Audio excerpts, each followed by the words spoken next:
I have very fine and thin hair, and I'm always looking for a way to have a little bit of extra added volume. And so my sister, she's a hairstylist, and she taught me this method of where you can use a waver, which is this waver I was gifted by the brand, and I'm going to try it out and give you my honest review. But if you use a waver paired with like a wand, this is one that I've had for literally 10 years, it will give you like the perfect combination of volume, plus it gives you curls without all of it being ringlets, as well as wave without all of it being wave. So this is the perfect combination. I'm going to try it out today on my hair to see how I like it. I've sectioned my hair to where the bottom half is out, and I'm going to start with actually using the waver all along the bottom section because that's going to provide more volume than the curling iron. I start with this waver. This is the first time I've ever used it. It does have a lock on it, which I like for traveling purposes. You can lock it closed or you can unlock it. It has a temperature gauge that starts at as low as 120 degrees all the way up to 200.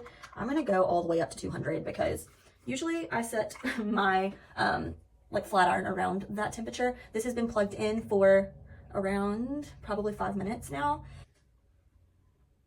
I'm gonna pull it to the root as close as possible where I'm not getting my ear, which I do like that this has plastic that is very like wrapped around the edge because it makes it a lot less likely to burn you.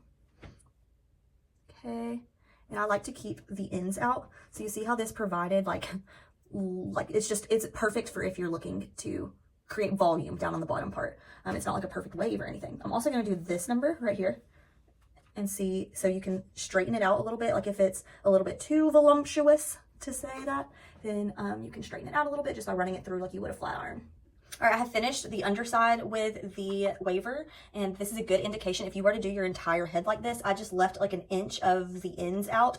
This would give like a beachy wave throughout your hair. So this is great. Like if I was going to the beach or going to dinner while at the beach, this is something that I would do because it's a very just natural, looks like you've had your hair braided almost. So that's what the underside looks like. Now I'm going to do the top. I actually have headshots for work today, so I decided to go in with just my barrel on the top and leave the waver pieces on the bottom because I think that it gives it just like a little bit of movement while keeping these pieces longer. So as you can see, these pieces are longer, so I'm not losing the length on my hair. So I think that's a great way to pair a waver and a curling rod together is by doing like the under pieces with the waver and then the upper pieces with your curling iron barrel.